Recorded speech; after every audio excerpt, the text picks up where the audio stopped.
Hey guys, welcome back for day 4. This was day 3, which was no pendant braiding. Look at that piece, I'm obsessed with like the browny purple bleeding going on. So, as I said, didn't say that. I've written out like 75% of the little poemy things. I pulled out 2 that I know I've written for. I'm just closing my eyes and I thought, well, this could be a way.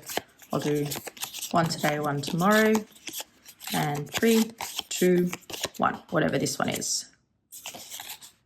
Malt and ginger cookies at the market. Awesome. Which means if you want a sneak peek, tomorrow is a certain love story. Well, just banging everything. Had a heat pack on, so just going to take that off. Where are we? Now I'm wondering, because it's such a long title, maybe I change things up a little bit and actually write the name first.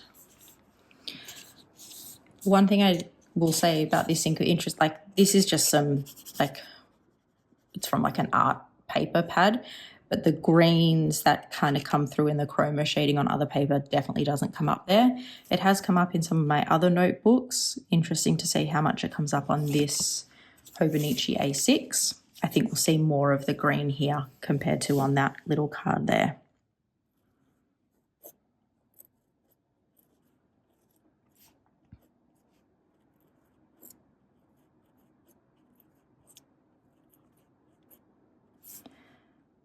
I actually, now that I've just written the word malt and ginger, the word malt actually reminds me of my grandfather. That's not what I wrote.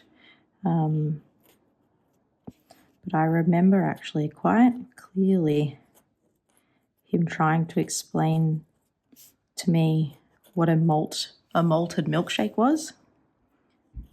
And when I was really young, and I just could not understand. I was like, a chocolate milkshake? Oh, like a malted milkshake, a chocolate malt.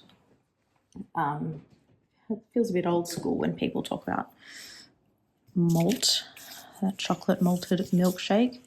There's an ice cream shop somewhat near me that their chocolate ice cream is actually a chocolate malt ice cream. It's really yum, I have to say.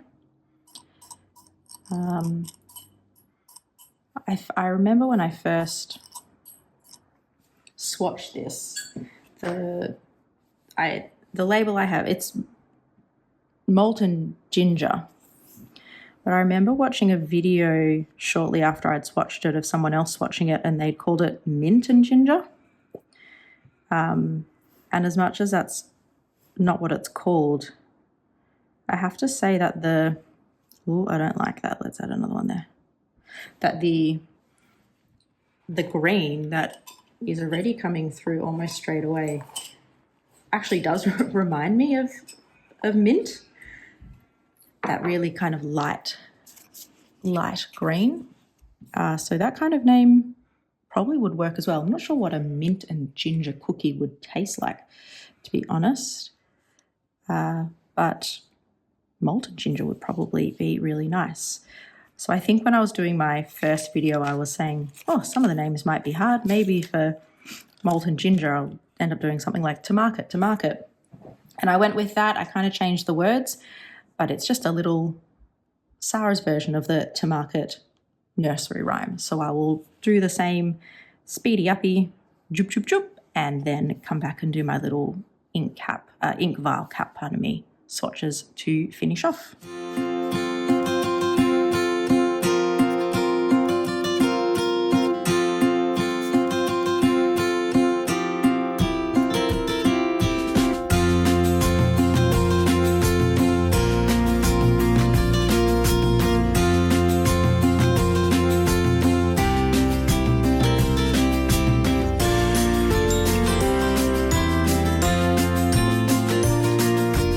Wrote to market, to buy a small treat. Home again, home again. Mama and kids share something sweet. This ink, especially on that Iro Utsushi fine nib, definitely does feel dry. It's quite light and dry there, but what I think is kind of pretty incredible is even in such a fine line, you can see the kind of blending, interchangeable relationship between the orangey brown and that super light green, but definitely does feel quite dry. So I wouldn't be putting this in an extra fine nib, personally. Though maybe one of my Asvines, because they are like that is definitely what I'm going for. Oh, sorry, going to when I am wanting to use one of these kind of super shady dry inks, but not be just like super annoyed with the flow all the way through. I think I have mentioned before, green is both my mum and my partner's favorite color. So this is probably also an ink if I ever wanted to do kind of any kind of nicer, I think I was deciding whether I say nicer or fancier writing. With like some sort of flex nib. This is another one I'd use because I kind of like that little bit of green that comes through, kind of like in the title of it there.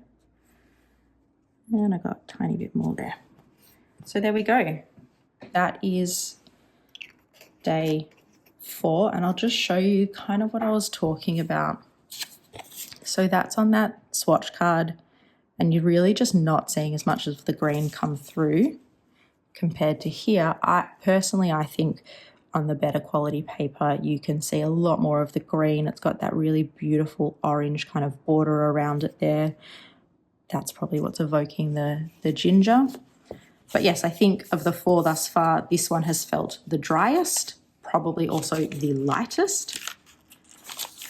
Yeah, even like, you know, if you compare it to yesterday when I was not well, but I wasn't explaining it well, can't speak to explain that kind of light but dark.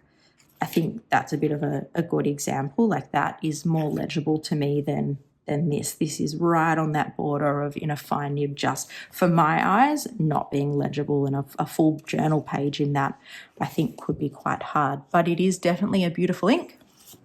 And we will come back tomorrow for a certain love story. I will see you guys then.